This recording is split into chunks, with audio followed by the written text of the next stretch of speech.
What is salt used in? Salt எங்க உப்பு உபயோகப்படுத்துறாங்க எப்படி நீங்க எப்படி சொல்றீங்க? குளோராக்சின் மாத்திரைக்கு இந்த உப்பு தான் தயார் பண்ணுறாங்க.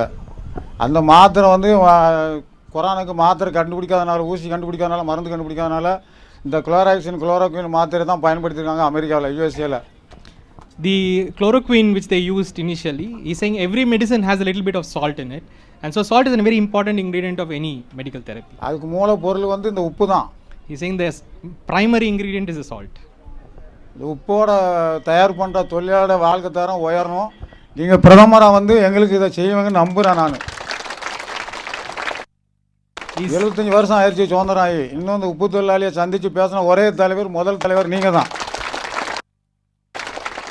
எனக்கு இப்போ வந்து 69 ஓல்டு இயர்ஸு, 54 இயர்ஸு இந்த சாட்டில் ஒர்க் பண்ணிகிட்டு இருக்கேன்.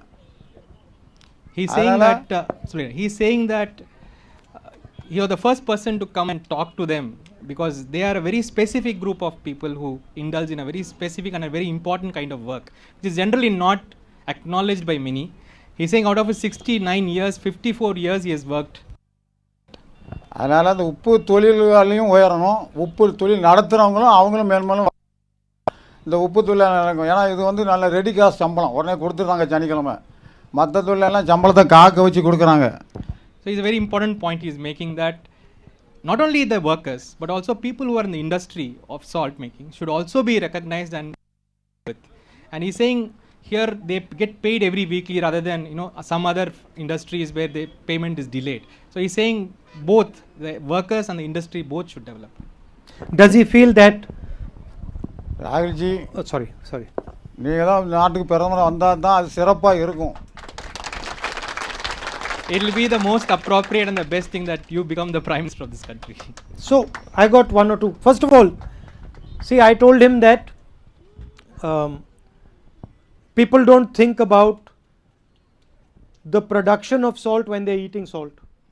Now he explained to me that people don't think about salt when they're getting a corona injection, but he's instrumental in giving them the injection. அதாவது ஐயா இங்கே வரும்போது நம்ம உப்பை உட்கொள்கிறோம், ஆனால் அந்த உப்பு தயாரிக்கிறத பற்றி யோசித்தில்லை அப்படின்ற நினச்சிட்டு இருந்தார். ஆனால் நீங்கள் சொன்ன அப்புறம் அவருக்கு என்ன புரிஞ்சுதுன்னா, இப்போ கொரோனா வேக்சின் எல்லாம் போட போகிறோம்ல, அந்த வேக்சின்லேயும் இந்த உப்பு இருக்குது, அட்லீஸ்ட் அந்த வேக்சினை போடும் போது அதை எல்லோரும் நினச்சி பார்க்கணும் அப்படின்றார் உப்பு தொழிலாளர்களை. So my interest, my political interest always is a person getting what he deserves. So அவருடைய ஒரு மனிதன் அவன் செய்கிற வேலைக்கோ அவனுடைய தகுதிக்கோ அவனுக்கு பிரதிபலன் கிடைக்குதா அப்படின்றதுல அவருடைய ஒரு அரசியல் இன்ட்ரெஸ்டும் இருக்குது. Meaning for the effort that he is putting in, for the intelligence that he is putting in, for the struggle that he is doing, is he being rewarded fairly? அவன் அந்த ஒரு காரியத்தில் ஈடுபடுற அவன் அதுக்கு போடுற உழைப்பும் சரி, அறிவுத்திறனும் சரி, அதுக்கு அவன் எடுத்துக்கிற ஒரு எஃபர்ட்டும் சரி, அது எல்லாத்துக்கும் அவனுக்கு ஒரு பிரதிபலன் கிடைக்குதா அப்படின்னு பார்க்குறது ரொம்ப முக்கியமான ஒரு விஷயமா. When I see somebody who's working and not being rewarded fairly, ஒருத்தன் உழைக்கும் போது அந்த உழைப்புக்கு அவனுக்கு தகுதியான ஒரு பிரதிபலன், ஒரு ஊதியம் கிடைக்காத போது என் மனசு ரொம்ப வலிக்குதுன்னு சொல்றாரு. And if I see somebody who is not working and getting rewarded, then also I get disturbed. வேலையே செய்யாம ஏகப்பட்ட பணம் சம்பாதிக்கிறாங்கல்ல, அவங்கள பார்த்தாலும் எனக்கு மனசு வலிக்குதுன்றாரு. So in India I am often disturbed. நம்ம இந்தியாவில் இப்போ பாரதத்தில் நான் டெய்லி என் மனசு வலிச்சிட்டு தான் இருக்குன்றாரு. Because I see a country where the people who work, give their sweat, give their intelligence, don't get what they deserve, and the people who don't work, இந்த நாட்டில் வேர்வையும் உழைப்பையும் தன்னுடைய மனதையும் செலுத்தி வேலை செய்யறதுக்கு அதுக்கான பிரதிபலன் கிடைக்கிறது இல்லை. அதே சமயத்தில் சோம்பேறியாக உட்காந்து வீட்டில் தூங்கிட்டு இருக்கவங்க நிறைய கிடைக்குது. இது ரெண்டை பார்த்தாலும் என் மனசு வலிக்குது, இந்த நாட்டில் தினந்தோறும் வலிக்குதுன்றாரு. So, do you feel that you get rewarded fairly? உங்களுக்கு உங்க உழைப்புக்கான ஊதியம் உங்களுக்கு கிடைக்குதுன்னு நீங்க நினைக்கிறீங்களா அப்படின்னு கேட்குறாரு. ஊதியங்கிற பார்க்கும்போது எங்களுக்கு கம்மி தான். So example like a marriage, they cannot meet that need. The daily thing goes on, but this need they cannot meet. So in that case, they have to sort of loan from somebody and then repay it back. That adds on to the pay. Does he have a loan? உங்களுக்கு loan இருக்கா? உங்களுக்கு கடன் இருக்கா? எனக்கு இப்போ வயசு 69 வயசு ஆயிருச்சு. இப்போ யாரும் கொடுக்க மாட்டாங்க கடன். இதுவரை இருக்கா? அதெல்லாம் முடிச்சிட்டேன். எல்லாத்தையும் அடைச்சிட்டேன். He had a loan. He has, but now he's saying he's 69. Nobody will give him loan. And what was the interest of the loan? Was it a bank loan or was it a money lender loan? இவங்க வந்து தலைமை ஏத்து வரும்போது இல்ல அவங்க ஒரு கேள்வி கேக்குறாங்க. அது நீங்க பேங்க்ல இருந்து அந்த கடன் வாங்குனீங்களா இல்ல யார்கிட்டயாவது கை காசு மாதிரி கடன் வாங்குனீங்களா? பேங்க்ல வந்து தான் கடன் வாங்குனேன். He's taken it from a bank. பேங்க்ல அடமானம் கடன், அடமானம் mortgage loan. And what is his biggest need? சரி, உங்களுடைய பெரிய தேவை என்ன? பெரிய தேவையா? பெரிய தேவைன்னு எனக்கு ஒண்ணும் இல்ல. இந்த எல்லா உப்பு எனக்கு வந்து வயசு வந்து எண்டு லாஸ்ட்ல இருக்கேன். இதே எனக்கு கிஃப்ட். அதனால மற்ற எல்லா தொழிலாளியும் உப்பு தொழில் என்னை சார்ந்த தொழிலாளிகள்லாம் நல்லா இருக்கணும், நல்லா வாழணும். அதுக்கு ராகுல்ஜி வந்து தலைமையாத்து பிரதமரை வந்தால் நடக்கும் நான் நம்புகிறேன். He is saying he is now old, that all he has gone through everything.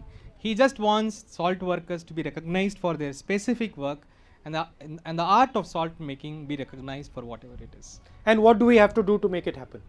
சரி, அதை அப்படி பண்ணணும்னா எல்லாரும் நல்லா இருக்கணும்னா என்ன பண்ணனா ஒரு 2-3 பாயிண்ட்ஸ் என்ன பண்ணணும்? அந்த உப்பு துறையை வந்து கொஞ்சம் விரிவுபடுத்தி அதுக்குள்ள என்ன தொழிலாளிகளாம் சர்வே பண்ணணும். அவங்களுடைய வாழ்க்கை தரம் எப்படி இருக்குது, அவங்களுடைய வாழ்க்கை தரத்தெல்லாம் பார்த்து அவங்க வாழ்க்கைக்கு சாப்பாட்டுக்கு என்ன பண்ணுறாங்க, மற்றபடி மெடிசின் மருந்து வாங்க மற்ற செலவுக்கு என்ன பண்ணுறாங்க, இதை வந்து அவங்க வந்து ஒரு ஸ்டேட்மெண்ட் மாதிரி தயார் பண்ணணும். தயார் பண்ணி சார்கிட்ட கொடுக்கணுங்க. பிஎமான பிறகு அவங்ககிட்ட கொடுங்க. அவங்க நிச்சயமாக நிறைவேற்றுவாங்கன்னு எனக்கு நம்பிக்கை இருக்குது. ஏன்னா இதுக்கு முன்னே வந்த தலைவர் யாரும் எங்களை மீட் பண்ணதே கிடையாது. So what he is saying is the first thing that should be done is to do a survey of the salt workers all over the country and their socio-economic situations. And if that survey is done, their plight would be visible. And he is saying you are the first person to come to them to ask this. நான் என் லைஃப்பில் வந்து 7 parliament அசம்பிளியை பார்த்துருக்கேன். அப்போம்லாம் எந்த தலைவரும் எங்கிட்ட வந்து பேசினது கிடையாது, யாரும் எங்களுக்கு வாக்குறுதி கொடுத்தது கிடையாது, செய்கிறோம்னு சொன்னது கிடையாது. இப்போ ஃபஸ்ட்டு முதல்ல ராகுல்ஜி தான் வந்து பண்ணியிருக்காங்க. அதனால் பெரிதும் போட்டு அவருக்காக நான் மறுபடியும் தலைவனுங்கிறேன். தேங்க்யூ ஐயா. நன்றி. He's saying what he's sorry. So he's saying that he's saying 7 parliamentary constituencies and elections and nobody has sort of met them. No leader has come and met them. You are the first person to come and meet them. I noticed that his hand is shaking slightly. ஏன் உங்க கை லைட்டா உதறுதுன்னு கேக்குறாங்க. என்ன sir கை ஆடுதா? Has he have a medical bill? கையை ஆடுதுன்னா என்னோட வயசு ஒரு காரணம் இருக்கும்.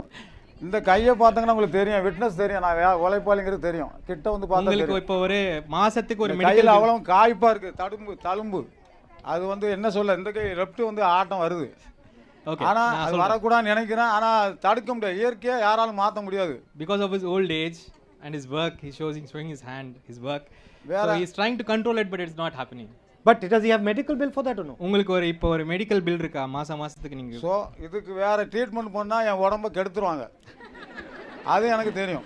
He's saying if he goes to the treatment, they'll spoil my health. I agree with that. அவர் ஒத்துக்கறாரு உங்க கூட. கரெக்ட்டா? ரைட்டுங்க தேவசேகர். நன்றி. Very nice talking to you. எல்லா உப்பு தொழிலாளிகளுக்கும் ஏற்றம் வாழ்க்கை நீங்க அளிக்கிறதுக்கு ஒரு சிங்கிங் அவங்களுக்காக பாடலாமா? ஒரு singing. He wants to sing for you. Yeah.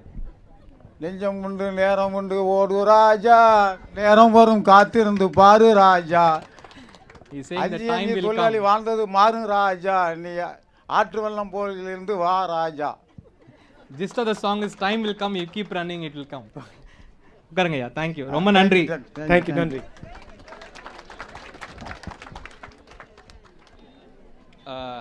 Next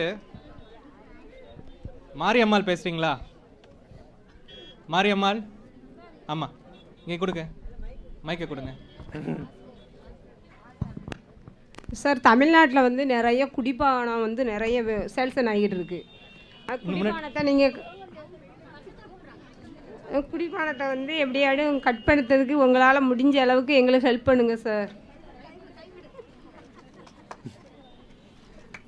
This is an important. தமிழ்நாட்டில் குடிப்பானம் வந்து ரொம்ப இருக்குது, மது குடிப்பானம் ரொம்ப அதிகமாக இருக்குது சார். அது வந்து உங்களால் ஆட்சிக்கு வரும்போது தான் இதுக்குள்ள கண்ட்ரோல் வரும்னு என்னுடைய மன திருப்தியோட ஒரு வேண்டுதலோட இருக்குது சார். நீங்கள் எப்படியாட்டும் இந்த மதுபானத்தை கொஞ்சம் குறைக்க சொல்லுங்கள் sir. This is an issue I think all the ladies will concur. She is asking, saying that there is a alcohol issue in Tamil Nadu. It has to be controlled. உப்பளத்தில் வேலை பார்த்துட்டு அவ்வளோ பேரும் அந்த மதுபானம் தான் சாப்பாடு கூட வழியாமல் இருக்காங்க sir. She is saying the people who work in their husbands and their fathers, they have this problem. This has to be somehow curtailed, and she is seeing you as the hope. So I can see that when she is making this, I don't understand Tamil, but I can see when she is making this comment, the men are not so excited about it. ஐயாக்கு தமிழ் புரியலனாலும் அம்மா மாரியம்மா அவங்க பேசும்போது ஆண்கள் பக்கம்லேருந்து ஒரு அதிருப்தி வரதா அவர் பார்க்குறாரு. Can she, without going into too much detail, can she tell us how alcohol has affected her in her life? Sir எனக்கு 3 பசங்களையும் நான் மேலே படிப்பு தான் முடிச்சு வச்சிருக்கேன்னு தவிர இல்லைம்மா, ஐயா என்ன கேட்குறாருன்னா உங்களுடைய வாழ்க்கைக்கு என்ன விதமான கஷ்டங்கள் வந்திருக்கு இதனால? என்னோட ஹஸ்பண்டோட வேலை ஒய்ஃபில் எந்த வருமானமும் இல்லை சார். நான் என்னோட உட்பளத்தில் வருமானத்தை வச்சு தான் என்னோட பையங்களை மேல் படிப்பு படிக்க வச்சுருக்கேன். ஒரு தான் லாயராக படிக்க வச்சுருக்கேன், ஒரு இன்ஜினியராக படிக்க வச்சுருக்கேன். இன்னொரு தான் 10ஆப்பு படிக்கிறான் சார். என்னோட மேல் படிப்புக்கு என்னோட படிப்புக்கு இன்னும் சம்பாதியம் இல்லை sir. The money, whatever the husbands earn in this daily labor is being spent over there. So she has to put her part in this whole process, and as the children grow up, she's finding it more difficult. So the money, the salary for the family is an issue. When So the husband's money just goes in alcohol. goes in alcohol. அதனால என்னோட பசங்கள்லாம் நல்ல பசங்களாக இருக்காங்க. இப்போவும் நாங்கள் 4 தலைமுறையாக அவங்க காங்கிரஸ் கட்சியில் தான் இருக்கோம் சார். அதனால் எங்களுக்கு ஏதாவது ஒரு படித்தவங்க அந்த பையங்களுக்கு வேலைக்கு ஏதாவது ஒரு ஹெல்ப் பண்ணுங்கள் சார். ஓகே, நான் சொல்கிறேன். But tell her I'm a bit confused. Tell her. கொஞ்சம் கன்ஃபியூஸ் ஆகிட்டாரா நீங்கள் சொன்னதில்? சார் Tell her நாங்கள் that she looks tough enough that she can convince her husband of anything. So why is it not happening? உங்களை பார்த்தா எந்தவித புருஷனையும் control பண்ணுற ஆள் மாதிரி இருக்கீங்களே, நீங்கள் ஏன் பண்ணுற மாட்டீங்க? எப்படிப்பட்ட ஆளையும் கண்ட்ரோல் பண்ணிடுவீங்க போல தெரியுது, ஏன் பண்ண மாட்டேங்க? சார் என்னோட திறமையில தான் என் பையங்களை படிக்க செய்யும். பையங்க 3 பேரும் இங்கே வந்திருக்காங்க சார். 3 பேருமே இங்கே வந்திருக்காங்க. Out of her own grit, she has made all her children study. What has she taught them? What have they learned? என்ன படிக்கிறாங்க? முதல்ல லாயர் படிக்கிறான், ரெண்டாவது இன்ஜினியர், கவர்மெண்ட் இன்ஜினியர் படிக்கிறான், மூணாவது 10ஆப்பு படிக்கிறான் sir. One is she has educated him to be a lawyer, one an engineer, and one studying his 10th standard. So he's working as a lawyer? அவர் வேலை பண்ணிட்டு இருக்காங்களா இல்ல வேலை பார்த்துக்கிட்டு இருக்காங்க? நான் வருமான வீட்டுக்கு வரது இல்ல. லாயரா அவர் வேலை இல்ல சார், இவன் ஃபர்ஸ்ட் 3 வருஷம் படிக்கிறாங்க சார். 3வது வருஷம், third year is into his third year. So she solved her problem. So இந்த பிரச்சனையை நீங்க சால்வ் பண்ணிட்டீங்களா அப்போ? சார் எனக்கு தெரியல. அந்த வீட்டுக்கு வருமானம் வராத பிரச்சனையும் புருஷனுடைய சப்போர்ட் இல்லாத இருக்க பிரச்சனை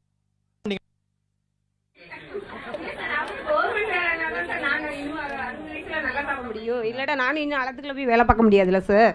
she's still not very sort of confident until they earn and they get settled in a government job or something. And what does she do in the salt pan? நீங்க அந்த உப்பளத்துல நீங்க என்ன மாதிரி வேலை எல்லாம் பாப்பீங்க? உப்பு சமைப்போம் சார். பிறகு இந்த லைன்ல பாத்தி வாருவோம்ல, அதெல்லாம் வாருவோம் சார். அது கரையில இப்ப சென்ஸ் தான் வருதாங்க, முதல்ல லேடி எல்லாம் வாருவாங்க சார். அந்த வேலை தான் பார்த்துக்கிட்டு இருந்தோம். They lift the salt and also they do that lining of the salt with the pulling so the crystals don't become a plate and they disturb it. And how many years has she been doing it? எவ்வளவு வருஷமா பண்ணிட்டு இருக்கீங்க? நான் 14 வருஷம் பண்ணிக்கிட்டு இருக்கேன் sir. 14 years. 14 years. Anything else she wants to say? அது அவ்வளவுதானேம்மா? சரி, நன்றி. Thank you. குமார் சொல்றீங்களா? ஐயா வணக்கம் ஐயா. இந்த சால்ட்டு சென்ட்ரல் கவர்மெண்ட்லேருந்து நிறையா உப்பளம் சால்ட்டு இடங்கள் கிடைக்கியா, அதில் கொஞ்சம் எங்களுக்கு வீடு கட்டி கொடுத்தா கொஞ்சம் நல்லாயிருக்கும். So his request is this salt pan. Actually salt is a central subject and the entire land is owned by the Central Salt Commissionerate, and a lot of places salt is not being produced now. They have left barren. So they are saying at least those barren lands, and we have been working salt over there, at least give us a place to live. Give us those lands which are not being used.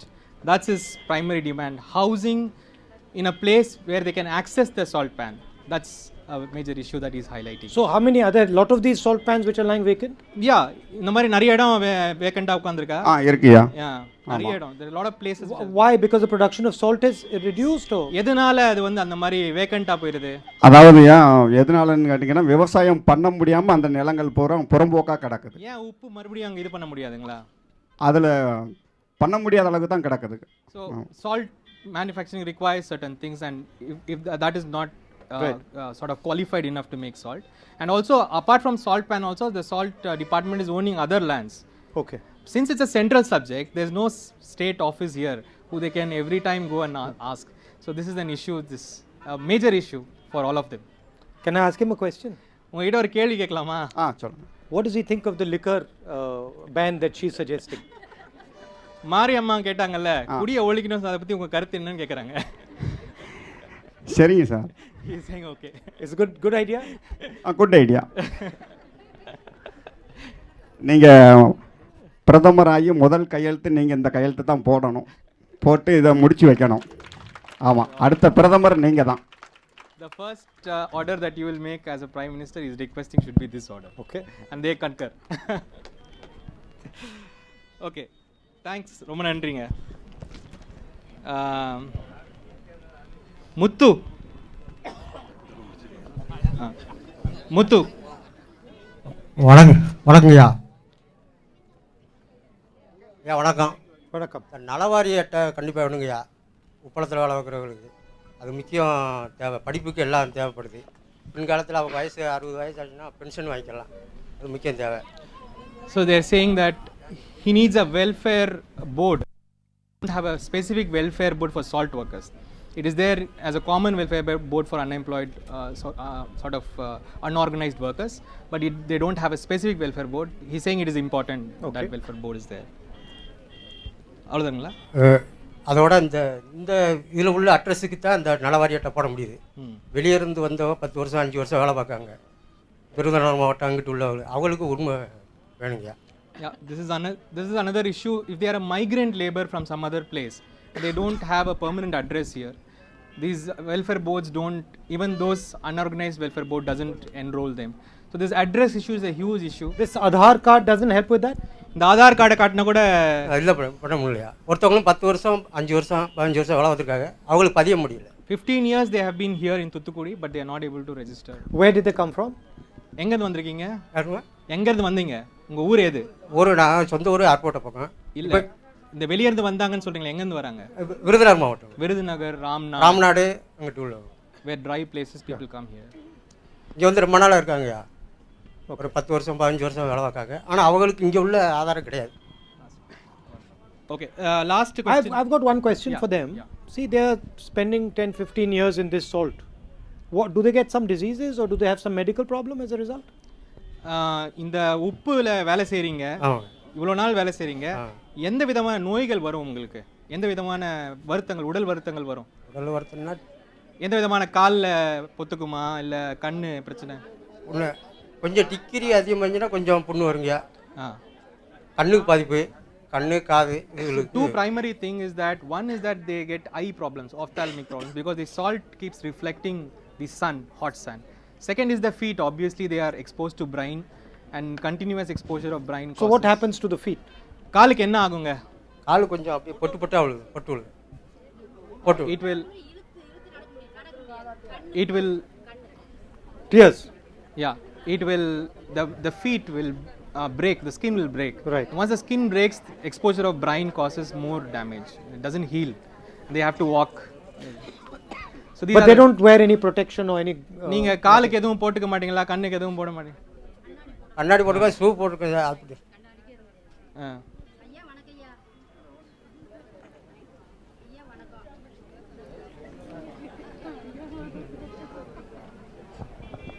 ஐயா வணக்கம் ஐயா.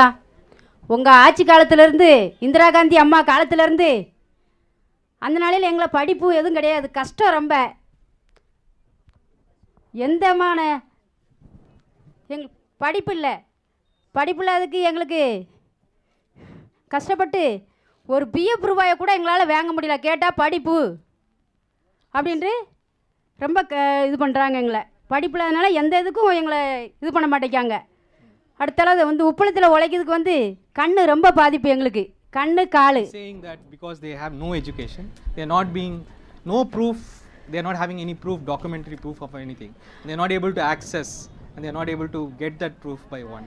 So that is a major issue. And for health, she's saying that eyes are a major issue. That So what happens to the eyes? கண்ணுக்கு என்னமா ஆகும்?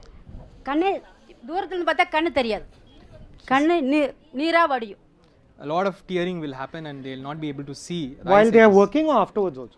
Work வேலை செய்யும் போதா இல்லை அதுக்கப்புறம்? வேலை செய்யும் போது வரும், வேலை செய்யும் போது வரும், வெயிலுக்கு அப்படியே வரும். போக போகவும் வயசாகவும் கண்ணும் போயிடும். ஆமாம், கண்ணு காலு ரெண்டும். அடுத்த 4 மாதம் எங்களுக்கு வேலை கிடையாது ஐயா, 6 மாதம் தான் வேலை. இந்த 4 மாதத்துக்கு எங்களுக்கு எந்த ஹெல்ப்பும் கிடையாது. So what she is saying is that when she works also it will tear and then further damage is also there. The very important point they are raising is that they will have only work for 7 months and the next 5 months they have no work, absolutely nothing. So what do they do then? அந்த டைம்ல என்னமா பண்ணுவீங்க? வீட்டில் தான் இருக்கணும், வீட்டில் தான் இருக்கணும், எங்கேயும் சேர்க்க மாட்டாங்க எங்களை வேலைக்கு. நீங்கள் உப்பளத்துக்கு போகிறவங்கன்னு சொல்லி எங்களை எங்கேயுமே சேர்க்க மாட்டாங்க. எங்களுக்கு இந்த 4 மாதத்துக்கு ஏதாச்சும் கொஞ்சம் ஹெல்ப் பண்ணுங்க ஐயா நீங்கள். So that 4 to 5 months where they don't have work, they have nothing, no income at all. So that is a major issue and she is asking some help from the government for that. We had to tell her, well first, why is it only 7 months? Because the salt production can be made only in the 7 months. After that rain starts. From October, November rain starts. Right. So அடுத்தல தூத்துக்குடியில் ரொம்ப quarter கடை, அதை மெயினாக அனுப்பாடுங்க ஐயா. அக்கா சொல்லிட்டாங்க. ஆமாம், She's again reasserting that. கொத்தனார் வேலை பார்க்குறாரு எங்கள் வீட்டுக்காரு, ஃபுல்லாக குடிச்சிட்டு வந்துடுறாரு. சரி அந்த விஷயம் நான் சொல்லிட்டேன். Does she believe the men when they say they should have a ban? சரி இப்போ கேளுங்க.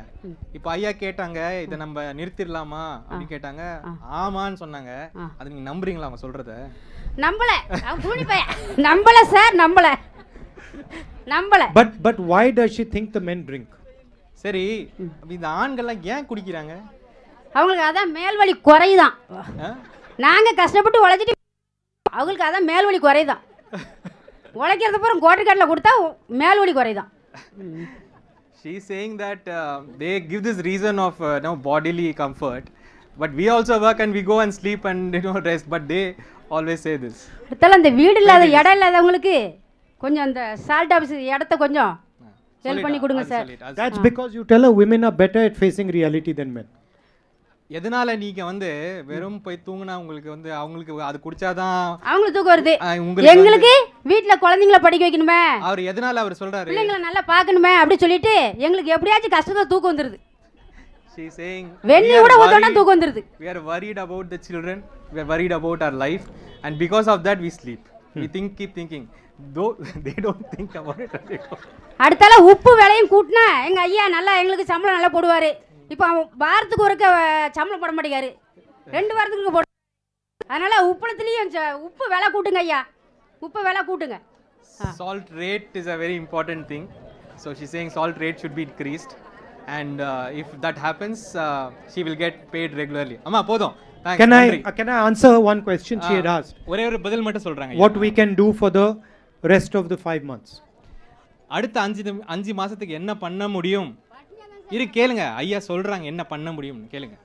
So when we were in government in UPA, we noticed that, tell her to relax, she can sit. உட்காருங்க, கொஞ்சம் அமைதியா இருங்க, கேளுங்க. We noticed that the wealth distribution in India was becoming very skewed.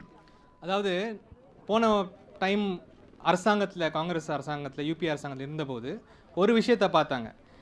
இந்த எல்லாருடைய பொருள் வளம் இருக்குல்ல, அது ரொம்ப ஒரு வித்தியாசமாக ஒரு டிஃப்ரெண்ட்டாக எல்லாருக்கும் சமமாக இல்லாமல் ஏற்றத்தாழ்வுகள் இருக்கிறத நம்ம பார்த்தோம்னு சொல்கிறாங்க. That few people were getting very, very rich and many people were getting poor. Were poor, not getting poor. சில பேர் மட்டும் மிக மிக பணக்காரர்கள் ஆகிட்டு வராங்க, மற்றவங்க எல்லாம் ஏழைகள் ஆகிட்டு வர்றது அவங்க கண்ணுக்கு பார்த்து தான் சொல்கிறாங்க. And now since the BJP has come, that has become much stronger. இப்போ இருக்க இந்த பிஜேபி அரசாங்கம் வந்ததுக்கு அப்புறம் இந்த ஏற்றத்தாழ்வு இருக்குல்ல, இது பல மடங்கு அதிகமாயிருச்சு. So we had an idea of how to tackle this problem. So UP அரசாங்கத்துக்கு ஒரு யோசனை இருந்தது, எப்படி இதை சரி பண்ணலாம், எப்படி பணக்காரங்களையும் ஏழைகளையும் ஒரு சம நிலைக்கு கொண்டு வரலாம் ஒரு யோசனை இருந்தது. How do we put a floor of protection underneath our poor people. அதாவது நம்ம ஏழை மக்களுக்கு ஒரு விதமான பாதுகாப்பு, ஒரு பொருளாதார பாதுகாப்பு, ஒரு ஒரு லிமிட் வரைக்கும் ஒரு பொருளாதார பாதுகாப்பு எப்படி கொடுக்கலாம் அப்படின்றத ஒரு யோசனையை வச்சுருந்தாங்க. Concept of a minimum income. அதாவது ஒரு குறைந்தபட்ச வருமானம், குறைந்தபட்ச மாத வருமானம் அப்படின்ற ஒரு ஐடியா இருந்தது. Doesn't matter which state the person comes from, which language they speak, what religion they are, we wanted to put minimum floor under their feet so they can never fall below it. அவங்க எந்த மாநிலமாக இருந்தாலும் சரி, எந்த மொழியாக இருந்தாலும் சரி, அந்த ஏழை மக்களுக்கு ஒரு ஒரு ஒரு குறைந்தபட்சம் ஒரு அளவு ஒரு ஒரு குடும்பத்துக்கு அதுக்கு ஒரு பாதுகாப்பு கொடுக்கறதுக்காக ஒரு ஒரு யோசனை வச்சுருந்தாங்க. So we came out with a scheme called Nyay, justice. ஒரு ஒரு யோசனை இருந்தது, நியாயம் அப்படின்னு ஒரு யோசனை இருந்தது. அந்த யோசனை வந்து எல்லாருக்கும் ஒரு சமமாகிறதுக்கு, ஏழைகளுக்கு ஒரு பாதுகாப்பு கொடுக்குற ஒரு யோசனையாக இருந்தது அது. And the idea was very simple. The idea was that every single family, every single poor family would automatically get 72,000 rupees a year in the bank account. அந்த யோசனை என்னென்னா, நீங்கள் எந்த மொழி, எந்த மாநிலம், எவ்வளோ இதுவாக இருந்தாலும் சரி, உங்கள் எல்லார் குடும்பங்களுக்கும் மாதத்துக்கு 72,000 ரூபாய் கொடுத்துறது, வருஷத்துக்கு 72,000 ரூபாய் கொடுத்துறதா ஒரு யோசனை இருந்தது. And it would continue every year until they came out of poverty. அப்புறம் இது வந்து எல்லா வருஷமும் நீங்கள் எப்போ இந்த ஏழ்மையிலேருந்து மேலே வரீங்களோ அது வரைக்கும் ஒரு ஒரு குடும்பத்துக்கும் 72,000 ரூபாய் அரசாங்கம் கொடுக்குற மாதிரி ஒரு யோசனை பண்ணி வச்சுருந்தாங்க. And that is, I think that is the idea that when we come to power in Delhi, we are going to implement. இந்த யோஜனை நாங்கள் அரசாங்கத்துக்கு வந்தால் கண்டிப்பாக இதை நிறைவேற்றுவோம். ஒரு ஏழை குடும்பத்துக்கும் வருஷத்துக்கு 72,000 ரூபாய் அரசாங்கத்துக்கிட்டேருந்து வர்றது. That way when she is not working for 5 months, she will have something in the bank. அப்படி நீங்கள் 5 மாதம் உங்களுக்கு வேலை ஏதாவது போது அந்த 72,000 ரூபாய் உங்களுக்கு உதவி செய்யும். ஐயாக்கு நேரம் ஆயிடுச்சு. நிறைய கேள்விகள் இருந்தாலும் கூட நான் அப்புறமா எழுத்து வடிவில் அவருக்கு செஞ்சு அனுப்பி நான் அதை வாங்கிக்கிறேன்.